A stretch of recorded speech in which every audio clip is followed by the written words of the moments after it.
Hello students, last ক্লাসে আমরা শুরু করেছিলাম ব্যাটারি সংক্রান্ত আলোচনা। প্রাইমারি ব্যাটারি আমরা আলোচনা শেষ করেছিলাম। সেকেন্ডারি ব্যাটারির মধ্যে আমরা লেড স্টোরেজ সেল নিয়ে আলোচনা করেছিলাম। আজকে আমাদের সেকেন্ডারি ব্যাটারির সেকেন্ড এক্সাম্পল, সেটা হচ্ছে নিকেল ক্যাডমিয়াম ব্যাটারি। এটা দিয়ে আমরা আজকে শুরু করছি। নিকেল ক্যাডমিয়াম ব্যাটারি হচ্ছে লেড স্টোরেজ ব্যাটারিরই একটা আপগ্রেডেড ভার্সন। এর সুবিধা হচ্ছে ওভার লেড স্টোরেজ ব্যাটারি সুবিধাগুলো হচ্ছে যে এটা এর লংজিভিটি অনেক বেশি, অনেক দীর্ঘদিন ধরে ব্যবহার করা যায়। মানে চার্জিং রিচার্জিং সাইকেলটা অনেক বেশিবার রিপিট করা যায় এবং কন্টিনিউয়াসলি ব্যবহার করলে পরেও এর ভোল্টেজ বা পোটেনশিয়াল ড্রপ খুব একটা হয় না। এটা হচ্ছে একটা অ্যাডভান্টেজ। আর ডিসঅ্যাডভান্টেজ অবশ্য আছে, কারণ ক্যাডমিয়াম যেটা হচ্ছে খুবই টক্সিক, আর এটার দাম অনেক বেশি, মানে কস্ট অনেক বেশি পড়ে with respect to lead storage battery. এখন আগেকার দিনে মানে 2000 সাল বা ওই সময়টা পর্যন্ত, একদম 1950-এর দশক থেকে শুরু করে এই দীর্ঘ সময় ধরে কিন্তু নিকেল ক্যাডমিয়াম ব্যাটারি বহুল পরিমাণে ব্যবহার করা হয়েছে। বিভিন্ন ধরনের কর্ডলেস ডিভাইস, যেমন ধরো কর্ডলেস টেলিফোন, তারপরে বিভিন্ন ধরনের এমার্জেন্সি লাইটস, এছাড়াও কিছু যন্ত্রপাতি যেগুলো মানে পোর্টেবল, এক জায়গা থেকে অন্য জায়গায় নিয়ে যাওয়া যায় এবং ব্যাটারির সাহায্যে চলে, সেই সমস্ত যন্ত্রপাতিতে কিন্তু একটা সময় পর্যন্ত নিকেল ক্যাডমিয়াম ব্যাটারি ব্যবহার করা হতো। ইভেন আজকের ডেটে আমরা জানি যে মোবাইল ফোন বা ডিএসএলআর ক্যামেরা, এই জাতীয় যে ডিভাইসেসগুলো, এখানে লিথিয়াম আয়ন বা লিথিয়াম পলিমার ব্যাটারি ব্যবহার করা হয়। লিথিয়াম আয়ন বা লিথিয়াম পলিমার ব্যাটারি আসার আগে পর্যন্ত কিন্তু এই সমস্ত ডিভাইসগুলোতেও তোমার নিকেল ক্যাডমিয়াম ব্যাটারি ব্যবহার করা হতো। আমাদের মেইন ফাংশন হচ্ছে এখানে কী করতে হবে, আমাদের ডিসচার্জিংয়ের যে রিয়াকশানটা সেটা জানতে হবে, কারণ ডিসচার্জিংটাই হচ্ছে সেই রিয়াকশান যেখান থেকে আমরা ইলেকট্রিসিটি জেনারেট করতে পারবো। তাহলে সবার আগে আমাদেরকে জানতে হবে যে এখানে ক্যাথোড অ্যানোড হিসেবে কি ব্যবহার করা হয়। তাহলে ক্যাথোড অ্যানোড এবং ইলেকট্রোলাইট। ক্যাথোড হচ্ছে আমাদের এখানে একটা নিকেলের অক্সাইড, হ্যাঁ, নিকেল 3 অক্সাইড বলা হয়, নিকেল 3 অক্সাইড হাইড্রোক্সাইড, এরকম একটা কম্পাউন্ড। এটার সংকেত হচ্ছে NiOOH। ও ফর ও হচ্ছে অক্সাইড, ও 2- আয়ন, আর OH আয়ন।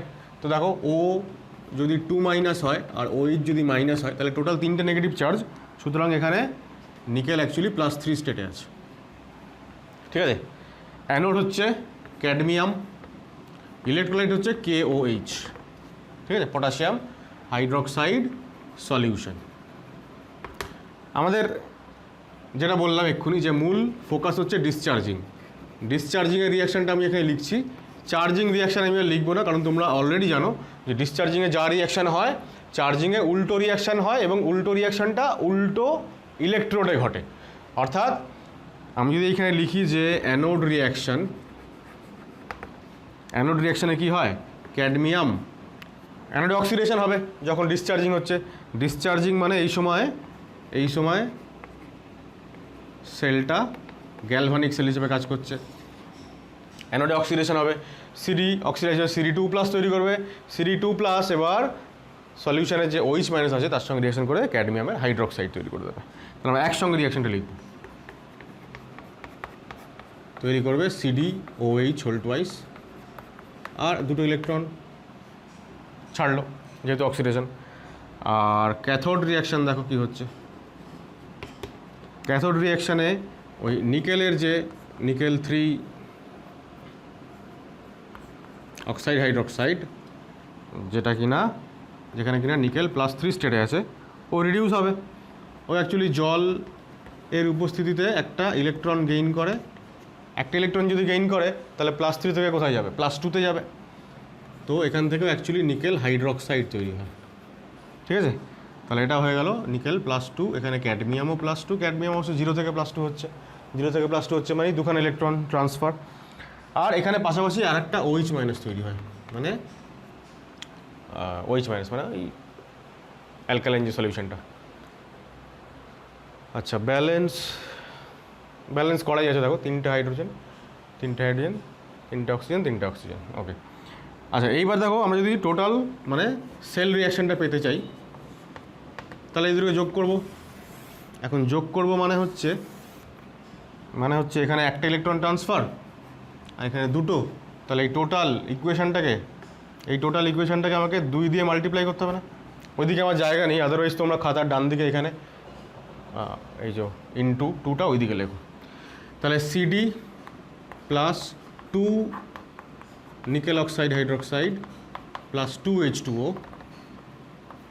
ঠিক আছে, দেখো এই যে দুটো OH মাইনাস আর এখানে 2 দিয়ে মাল্টিপ্লাই হচ্ছে, তো এই OH মাইনাস আউট হয়ে গেল।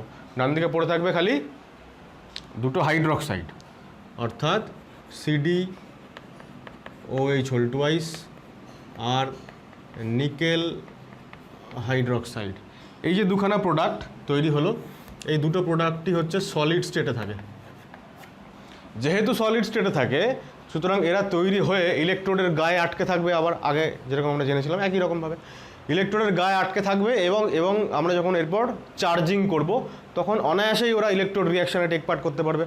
তাহলে অ্যানোড রিয়াকশান যদি এটা হয় এখন চার্জিংয়ের সময়, অর্থাৎ যখন সেলটা ইলেকট্রোলাইটিক সেল হিসেবে কাজ করবে, তখন এই রিয়াকশানটার অপোজিট রিয়াকশান হবে, অর্থাৎ ক্যাডমিয়াম হাইড্রোক্সাইড এবার রিয়াকশান করবে, ইলেকট্রন গ্রহণ করবে, মানে ও এবার রিডিউস হচ্ছে, সুতরাং এটা হয়ে যাবে ক্যাথোড রিয়াকশান। ঠিক আছে, এর অপোজিট রিয়াকশানটা যাবে ক্যাথোড, আর এটার যে অপোজিট রিয়াকশান অর্থাৎ নিকেল হাইড্রোক্সাইড যখন ইলেকট্রন লস করবে এবং +3 স্টেটে যাবে, সেইটা হয়ে যাবে তখন অ্যানোড রিয়াকশান ডিউরিং চার্জিং। তারপর ওই দুটোকে যোগ করে দেবো, চার্জিংয়ের সেল রিয়াকশান পেয়ে যাবো। তো এই হচ্ছে আমাদের ওভারঅল আলোচনা। এবার রিয়াকশানগুলো লেখার আগে যা যা বলছিলাম আমি, অ্যাডভান্টেজ ইউজেস, সেগুলো একটু বলি, নোট ডাউন করে নাও, ইনফরমেশানগুলোকে লিখে নাও। প্রথম কথা হচ্ছে ইএমএফ হচ্ছে 1.2 ভোল্ট আমরা পাই নিকেল ক্যাডমিয়াম ব্যাটারি থেকে। ইউজেস যেগুলো বললাম আর কি, যে cordless telephone, cordless portable tools, emergency lights, cameras and camcorders, এই সমস্ত জায়গায় বহুল পরিমাণে ব্যবহার করা হতো একটা সময়। অ্যাডভান্টেজ হচ্ছে যে অনেক বেশি দিন ধরে এটাকে ব্যবহার করা যায়, চার্জিং ডিসচার্জিং সাইকেলস অনেক বেশি পাওয়া যায়, সেলফ ডিসচার্জ রেট খুব কম, অর্থাৎ নিজেই ব্যাটারি থেকে মানে ব্যাটারির পোটেনশিয়াল ড্রপ হয়ে যাচ্ছে, ব্যাটারিটা ড্যামেজ হয়ে যাচ্ছে, সেইটার সম্ভাবনা কম। আর can tolerate deep discharge for long time, এক নাগাড়ে অনেকক্ষণ ব্যবহার করা যেতে পারে, তাতে কোনো সমস্যা হয় না ওর। ডিসঅ্যাডভান্টেজ হচ্ছে ক্যাডমিয়াম ইজ হাইলি টক্সিক, আর nickel cadmium battery lead storage ব্যাটারির থেকে অনেক বেশি এক্সপেন্সিভ। তো এগুলো নোট ডাউন করো, আমরা পরের পার্টে আসছি। নেক্সট হচ্ছে আমাদের ফুয়েল সেল। দেখো ফুয়েল মানে হচ্ছে জ্বালানি, আমরা সবাই জানি পেট্রোল, ডিজেল, মাটিতে এলপিজি, এসবই হচ্ছে ফুয়েল। ফুয়েল কী করে? কম্বাসন রিয়াকশন হয়, দহন হয়, অক্সিজেনের সঙ্গে রিয়াকশন করে এবং এনার্জি প্রডিউস করে। এখন ফুয়েল সেল হচ্ছে এমন এক ধরনের গ্যালভানিক সেল যেখানে এই ফুয়েলের কম্বাসন করিয়ে ডিরেক্টলি ইলেকট্রিক্যাল এনার্জি তৈরি করা যায়। সবথেকে বেশি প্রচলিত ফুয়েল সেল হচ্ছে H2O2 ফুয়েল সেল। H2O2 মানে হাইড্রোজেন পারঅক্সাইড না কিন্তু, ঠিক আছে, হাইড্রোজেন অক্সিজেন ফুয়েল সেল। মানে এখানে হাইড্রোজেনটা হচ্ছে আবার সেই জ্বালানি বা ফুয়েল, যে কিনা অক্সিজেনের সঙ্গে রিয়াকশন করবে। 11 থার্মোকেমিস্ট্রি চ্যাপ্টারে তোমরা নিশ্চয়ই জেনেছো যে হাইড্রোজেন হচ্ছে সবথেকে ভালো ফুয়েল, অর্থাৎ হাইড্রোজেন এর ক্যালোরিফিক ভ্যালু সবথেকে বেশি, এতটাই বেশি এফিশিয়েন্ট যে H2O2 ফুয়েল সেল থেকে আমরা প্রায় 60-70% এফিসিয়েন্সি পাই। মানে কি, এটাও তোমরা থার্মোডাইনামিক্সে পড়েছো ক্লাস 11, এফিসিয়েন্সি তোমরা নিশ্চয়ই কার্নোট ইঞ্জিন পড়েছো। এফিসিয়েন্সি মানে কতটা কার্যদক্ষতা একটা সিস্টেমের বা একটা যন্ত্রের। তো আমরা যখন থার্মাল পাওয়ার প্ল্যান্ট থেকে আমরা যে কয়লা পুড়িয়ে যেখান থেকে আমরা ইলেকট্রিসিটি পাই, তাপবিদ্যুৎ, সেখানেও কিন্তু এফিসিয়েন্সি অলমোস্ট ওই 40% মতো থাকে। কিন্তু এক্ষেত্রে 60-70% এবং আজকাল আরও নতুন টেকনোলজির সাহায্যে আরও বেশি এফিসিয়েন্সি পাওয়া যাচ্ছে। সেই ক্ষেত্রে এটা খুবই একটা কী বলবো, কস্ট এফেক্টিভ একটা সিস্টেম যেখান থেকে ইলেকট্রিসিটি জেনারেট করা যেতে পারে। সর্বপ্রথম অ্যাপোলো মহাকাশযানে ব্যবহার করা হয়েছিল H2O2 ফুয়েল সেল, এবং মাত্র 200 gram fuel, that was sufficient for 11 days in space. ঠিক আছে, 11 দিন স্পেসে থাকতে গিয়ে যতটা জ্বালানি দরকার হয়েছিল সেটা মাত্র 200 গ্রাম হাইড্রোজেন থেকে এসেছিল। সুতরাং কতটা এফেক্টিভ এইটা ব্যবহার করা সেটা নিশ্চয়ই বোঝা যাচ্ছে। এর আরও কিছু অ্যাডভান্টেজ আছে, যেমন ধরো পলিউশন হয় না কোনো, পলিউশন ফ্রি। তবে ডিসঅ্যাডভান্টেজ হচ্ছে যে ফুয়েল সেল কনস্ট্রাক্ট করতে অনেক খরচ হয়। রানিং কস্ট পরের দিকে কম হয়ে গেলেও তৈরি করাটা কিন্তু খুবই খরচ সাপেক্ষ। বিশেষ করে এই যে ইলেকট্রোডগুলো এখানে যেগুলো ব্যবহার করা হয়, কার্বন ইলেকট্রোড থাকে, কিন্তু তার উপরে প্ল্যাটিনাম, প্যালাডিয়াম, এই সমস্ত মেটালগুলো ইনকর্পোরেট থাকে, যেখানে হাইড্রোজেন বা অক্সিজেন গ্যাসগুলো গিয়ে রিয়াকশন করে। তো সেগুলোর একটা নিশ্চয়ই সেগুলো অনেক দামি মেটাল। সেই কারণে খরচটা অনেক বেশি পড়বে।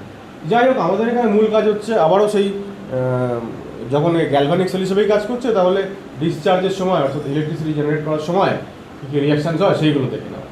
তাহলে সব থেকে আগে এখানে আমি যেটা লিখব সেটা হচ্ছে fuel cell. Fuel cell is a galvanic cell in which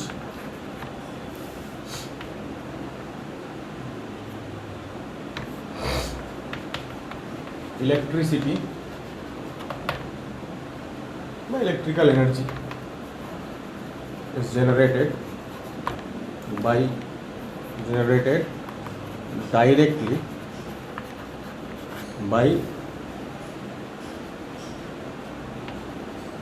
combustion of fuels। একটা এক্সাম্পল এটা লিখে নাও। আচ্ছা, এবার H2O2 ফুয়েল সেলে আমাদের H2O2 ফুয়েল সেলে যেটা আমাদের করতে হবে বেসিক্যালি সেটা হচ্ছে ইলেকট্রোড হিসেবে কি ব্যবহার করা হয়। ইলেকট্রোড লিখছি কেন, ক্যাথোড অ্যানোড আলাদা নয়, এখানে একই জিনিস দিয়ে তৈরি হয়। কী দিয়ে তৈরি হয়? ক্যাথোড এবং অ্যানোড তৈরি হয় পোরাস কার্বন দিয়ে। পোরাস কার্বনের রড থাকে with suitable catalyst. Suitable catalyst মানে কি? Platinum, palladium etcetera. ঠিক আছে, এই হয়ে গেল ইলেকট্রোড। আর ইলেকট্রোলাইট হিসাবে এখানে ব্যবহার করা হয় sodium hydroxide or potassium hydroxide solution. ঠিক আছে, কনসেন্ট্রেটেড সলিউশন, সোডিয়াম হাইড্রোক্সাইড বা পটাশিয়াম হাইড্রোক্সাইডের কনসেন্ট্রেটেড সলিউশন। নোট ডাউন করো, আমরা রিয়াকশন লিখে দেবো।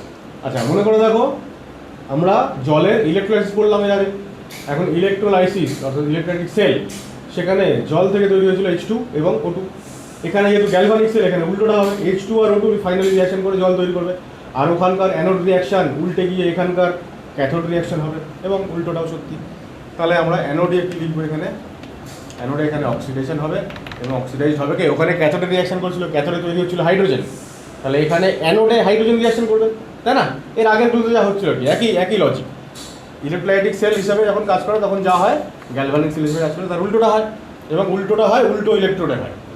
তাহলে এখানে হাইড্রোজেন থেকে তৈরি হবে H+, সেই H+টা আবার আমাদের ইলেকট্রোলাইট আছে OH-, তার সঙ্গে রিয়াকশন করে জল তৈরি করে দেবে।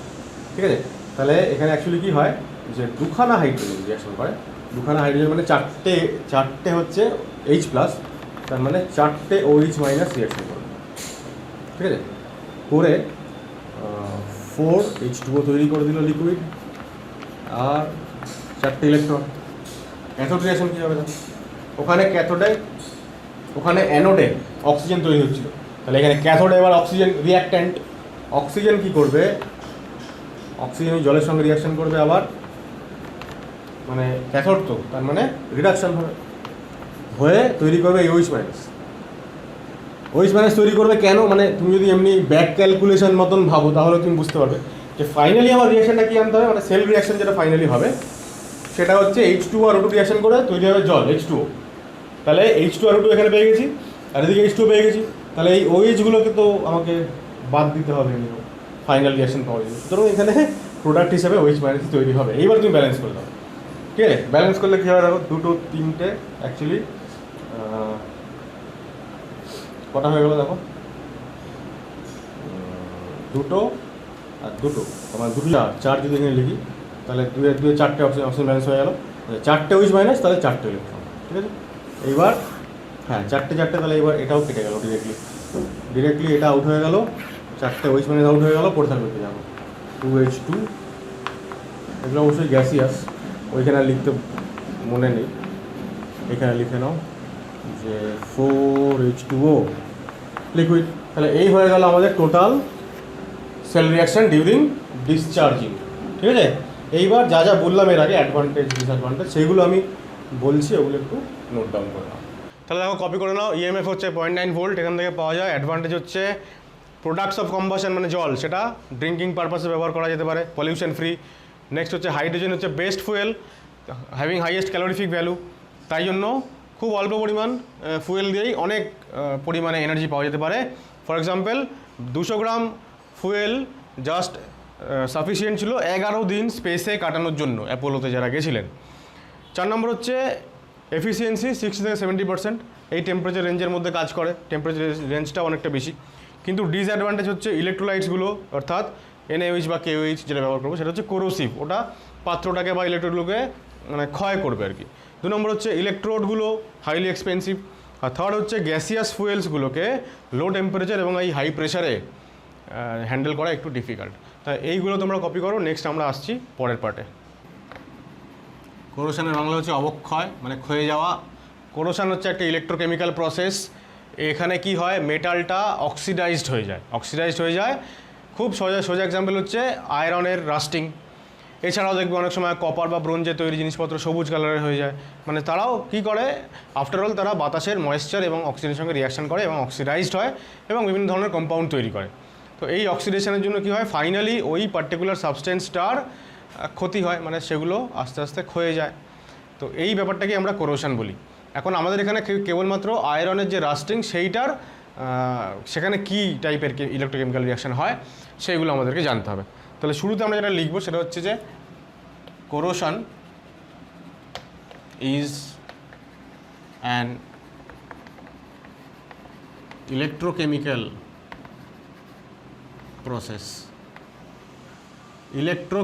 প্রসেস, ঠিক আছে। 2 নম্বর হচ্ছে during corrosion metal gets oxidized, ঠিক আছে। থার্ড হচ্ছে এক্সাম্পল যদি আমরা বলি তাহলে যেটা নিয়ে আমাদের আলোচনা করতে হবে সেটা হচ্ছে lasting of iron.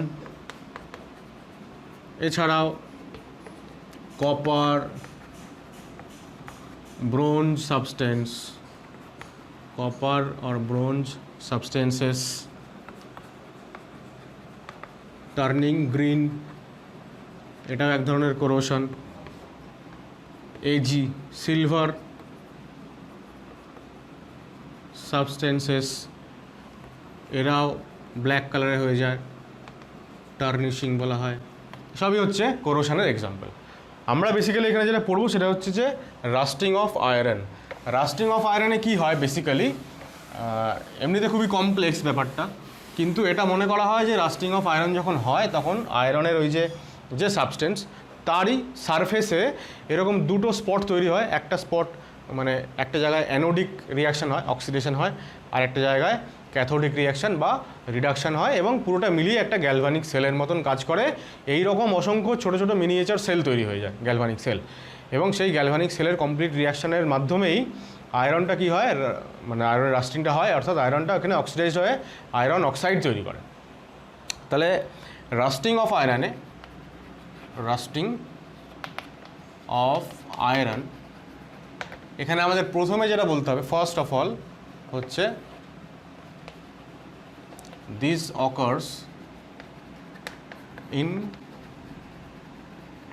presence of oxygen and moisture মানে ওয়াটার ভেপার অনলি, ঠিক আছে। দুটোর মধ্যে যে কোনো একটা বা দুটোই যদি অ্যাবসেন্ট থাকে তাহলে কিন্তু রাস্টিং হবে না। এরপর মনে করা হয় যে প্রথমে মনে করা হয় যে এই অক্সিজেন, বাতাসের অক্সিজেন এবং CO2 এরা ডিসলভড হয়, ঠিক আছে। কোথায় ডিসলভড হয় না, আয়রনের যে সারফেস ঠিক তার উপরে যদি কোনো ময়েশ্চার বা ওয়াটার ভেপারের যে লেয়ার থাকে সেইখানে এসে ডিসলভড হয়, এবং ডিসলভ হয়ে সেটা যখন আয়রনের সারফেসে এসে জমা হয় তখন আয়রনের কন্ট্যাক্টে আসে হচ্ছে ওই জলের মধ্যে ডিসলভড হওয়া CO2 এবং O2, ঠিক আছে। তাহলে কি লিখব যে O2 and CO2 from air get dissolved in water vapor over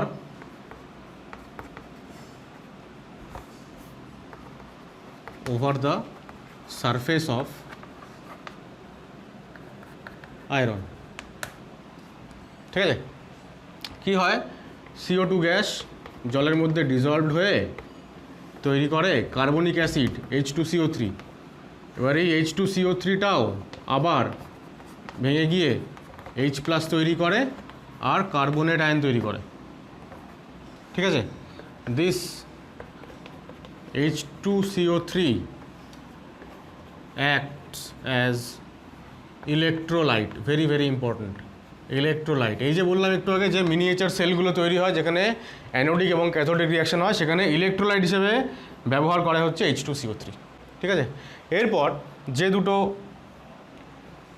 দুটো ইলেকট্রোড তৈরি হয় বলে বললাম, মানে ক্যাথোড এবং অ্যানোড, তো সেইখানে অ্যানোডে অক্সিডেশন হবে আমরা জানি। তো অ্যানোডিক পার্টে কি হয়, Fe-টা অক্সিডাইজড হয়ে Fe2+ তৈরি করে, Fe2+। E0 রিডাকশানের ভ্যালু কত, -0.44 ভোল্ট, তোমরা করেছো এর আগে, মনে থাকবে নিশ্চয়ই। ক্যাথোডে কি হয়, ক্যাথোডে এই যে H+, এই যে আয়রনের যে সারফেস তার উপরে ওই জলটার মধ্যে এখন CO2 আর O2 ডিজলভ হয়ে অ্যাসিড তৈরি করে ফেলেছে, তার মানে ওই জলের মধ্যে এখন H+ ফ্রি অবস্থায় আছে। সেই H+টা কী করে, এই যে আয়রন যে ইলেকট্রনগুলো ছাড়লো সেগুলোকে নিয়ে নেয়। ঠিক আছে, এই ইলেকট্রনটাকে নেওয়ার পরে আর অক্সিজেন তো আছেই অ্যাভেলেবেল বাতাসে, সব মিলিয়ে এখানে জল তৈরি হয়। ঠিক আছে, জল তৈরি হয়ে গেল। ব্যালেন্সটা করার জন্য কী করতে হবে দেখো, দুটো মানে এখানে যদি 2 করি তাহলে 4H+, মানে আমাকে 4 ইলেকট্রন দিতে হবে। তো এই হয়ে গেল রিয়াকশান। এইবার ওভারঅল রিয়াকশানটা কী হয় দেখো, মানে সেল রিয়াকশান যেটাকে আমরা বলবো। সেল রিয়াকশান কী হবে, আচ্ছা এইটাকে না 2 দিয়ে মাল্টিপ্লাই করতে হবে পুরোটাকে। কেন, কারণ হচ্ছে এখানে 4টে ইলেকট্রন ট্রান্সফার আছে, তাহলে 2 দিয়ে যদি মাল্টিপ্লাই করি তাহলে 2Fe + 4H+ প্লাস অক্সিজেন তৈরি হয়ে গেল Fe2+, অ্যাকুয়াস অবশ্যই, আর 2টো জল। এখন এইটা হয়ে গেল টোটাল রিয়াকশান। ঠিক আছে, মানে আমাদের টোটাল সেল রিয়াকশান কমপ্লিট। এরপর আরও কিছু এক্সট্রা রিয়াকশান হয়। কীরকম, এই যে Fe2+ তৈরি হলো, এইটা আবারও বাতাসের অক্সিজেনের সঙ্গে রিয়াকশান করে অক্সিডাইজড হবে এবং Fe3+ তৈরি করবে, অ্যাকচুয়ালি ফেরিক অক্সাইড তৈরি করে, সেটা আবার ফার্দার জলের সঙ্গে রিয়াকশান করে হাইড্রেটেড ফেরিক অক্সাইড ফর্ম একটা তৈরি করে। সেই হাইড্রেটেড ফেরিক অক্সাইডটাই হচ্ছে আসলে রাস্টিং। ঠিক আছে, তাহলে আমরা কি করলাম এখানে, আমরা 2টো লাইন খালি লিখে নিই যে electron lost by Fe is taken up by the H+ ion in solution। H+ ion কোথা থেকে তৈরি হয় সেটা বলে দিয়েছি, তাও লিখে দিই একবার, comes from H2CO3 the electrolyte। আমরা প্রত্যেকবারই দেখছিলাম যে ইলেকট্রোলাইটটা রিয়াকশান করছিল, যে কোনো একটা ইলেকট্রোডের রিয়াকশান করছিল, তো এখানেও সেটা ইলেকট্রোলাইটটা রিয়াকশান করেছে, taken up by the H+ ion to form H2O liquid। ঠিক আছে, তাহলে এইবার অ্যাকচুয়ালি কত নম্বর পয়েন্ট লিখেছিলাম ভুলে গেছি, 4th পয়েন্ট লিখছি এখানে, তোমরা পয়েন্ট নাম্বারটা একটু দেখে নিও। এবার Fe2+ aqueous further gets oxidized by O2 যেটা ডিজলভড হয়ে আছে সেই O2টাও হতে পারে, আবার বাতাসের অক্সিজেনও হতে পারে, যে কোনো O2-র সঙ্গেও রিয়াকশান করে টু ফর্ম Fe2O3। ঠিক আছে, যেটা আবার ফার্দার জলের সঙ্গে রিয়াকশান করে Fe2O3.X H2O তৈরি করে, এবং এইটাই হচ্ছে ফাইনালি রাস্টিং। ঠিক আছে, তাহলে আমাদের বেসিক্যালি এখানে cathode anode reaction, cell reaction দরকার, আর ইলেকট্রোলাইট কোনটা H2CO3 এইটা জানা দরকার, ব্যাস মোটামুটি এইগুলো জানলেই হবে। ঠিক আছে, এবার এই সংক্রান্ত আরও 2-1টা ইনফরমেশন নোট ডাউন করে নাও। আচ্ছা, 2টো ইনফরমেশন রাস্টিং নিয়ে। এক হচ্ছে যে যদি জলের মধ্যে জলটা যদি স্যালাইন হয়, মানে যদি কোনো সল্ট থাকে জলের মধ্যে, তাহলে তার কী হবে, ইলেকট্রিসিটি কন্ডাক্ট করার ক্ষমতা বেড়ে যাবে, তার ফলে ইলেকট্রনটা অনেক তাড়াতাড়ি অ্যানোড থেকে ক্যাথোডের দিকে যাবে এবং রাস্টিং প্রসেস অনেক ফাস্টার হয়ে যাবে। 2 নম্বর হচ্ছে যে আচ্ছা এই কারণে যেখানে শীতকালে যেখানে অনেক বরফ পড়ে শীতের দেশে, সেখানে বরফটা সরানোর জন্য রাস্তায় বরফের উপরে লবণ মেশানো হয়, নুন মেশানো হয়। তো সেই সমস্ত জায়গায় যেখানে নুন মেশানো হয় সেই সমস্ত জায়গায় কী হয়, যে কোনো জিনিসপত্র লোহার তৈরি সেগুলো খুব তাড়াতাড়ি তাদের কোরোশন মানে তাদের রাস্টিংটা হয়ে যায়। আর 2 নম্বর হচ্ছে দেখো আমরা ক্যাথোড রিয়াকশনটা যেটা দেখেছিলাম যে H+ রিয়াকশন করছে ক্যাথোডে, H+ রিয়াকশন করে জল তৈরি করছে। এখন এনিহাউ যদি ওই H+টাকে নিউট্রালাইজ করে দেওয়া যায় আগে থেকে, তাহলে আর ক্যাথোডের রিয়াকশনটা হবে না। সুতরাং টোটাল সেল রিয়াকশনটাই তখন বন্ধ হয়ে যাবে, অর্থাৎ রাস্টিংটা তখন বন্ধ হয়ে যাবে বা প্রসেসটা স্লো হয়ে যাবে। তো সেই জন্যই বলা হচ্ছে যে iron in contact with pH 9-10 যদি থাকে সেখানে আর ক্যাথোড রিয়াকশন হয় না। কেন? ক্যাথোডের যে H+ রিয়াকশন করবে সে তো ওই অ্যালকালাইন সলিউশনের সঙ্গে রিয়াকশন করে যাবে তার আগে, ফলে ও আর ক্যাথোডের যে রিয়াকশনটা পার্টিকুলার সেইটার দিকে ও আর যাবে না, ন্যাচারালি রাস্টিং প্রসেস অনেক স্লো হয়ে যাবে। ইনফ্যাক্ট 9-10-এর ওপরের যদি pH কোনো সলিউশন থাকে এবং তার কন্ট্যাক্টে যদি কোনো আয়রন সাবস্টেন্স থাকে তার তো কোরোশন হয়ই না। ঠিক আছে, তো এটা নোট ডাউন করো, আমার পরের পার্টে আসছি। আচ্ছা, এবার আমরা এসে গেলাম আজকের ভিডিওর লাস্ট পার্টে। লাস্ট পার্টটা হচ্ছে আমরা তখন পড়ছিলাম কোরোশন এবার কীভাবে আটকানো যায়, প্রিভেন্ট করা যায়। এবার কোরোশনের যে প্রিভেনশন সেই সংক্রান্ত খুব বেশি একেবারে থিওরি প্রচণ্ড পরিমাণে বোঝাতে হবে এরকম কিছু নেই এখানে। তার ফলে আমি খালি এখানে লিখেছি, তোমরা জাস্ট এটাকে কপি করো। কোরোশনের এগেনস্টে আমরা প্রোটেকশান দুভাবে নিতে পারি, একটা হচ্ছে প্রোটেকটিভ কোটিং আর সেকেন্ড হচ্ছে ক্যাথোডিক প্রোটেকশন। প্রোটেকটিভ কোটিংটা সম্পর্কে আমি আগে লিখেছি, কীভাবে এটা করা হয়, যে metal surface is coated with paint to keep it out of contact with air, moisture etcetera. আমরা জানি যে আমার বাড়িতে যে গ্রিল বা লোহার যে জানলা টানলা হয় সেখানে আমরা কি রং করি, কেন? কারণ লোহাটা যাতে বাইরের ময়েশ্চার বা এয়ারের সঙ্গে মানে অক্সিজেনের সঙ্গে যাতে কন্ট্যাক্টে না আসে, কারণ সেইটা হলেই তাহলে রাস্টিংটা হবে। এবার বলছি যে this method works until the coating layer develops crack. এবার যতক্ষণ না কোটিংয়ের ওই যে লেয়ার যদি একবার ক্র্যাক হয়ে যায় তাহলে সেখান থেকে সেই ক্র্যাক দিয়ে ভেতরে অক্সিজেন বা ময়েশ্চার চলে যেতে পারবে এবং রাস্টিংটা এবার শুরু হয়ে যাবে।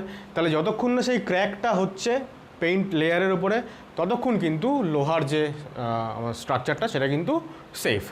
ঠিক আছে, সেকেন্ড হচ্ছে covering iron surface with a layer of more active that is more electropositive metal. আমরা জানি যে মেটালদের অ্যাক্টিভিটি মানে হচ্ছে ওদের ইলেকট্রোপজিটিভিটি। তাহলে আয়রনের কোনো একটা অবজেক্ট সেটার উপরে মোর অ্যাক্টিভ কোনো একটা মেটালের লেয়ার দেওয়া হয়, জিঙ্ক, তারপরে ম্যাগনেসিয়াম, এই ধরনের অ্যালুমিনিয়াম, এই ধরনের সমস্ত ব্যবহার করা হয় জিনিসপত্র।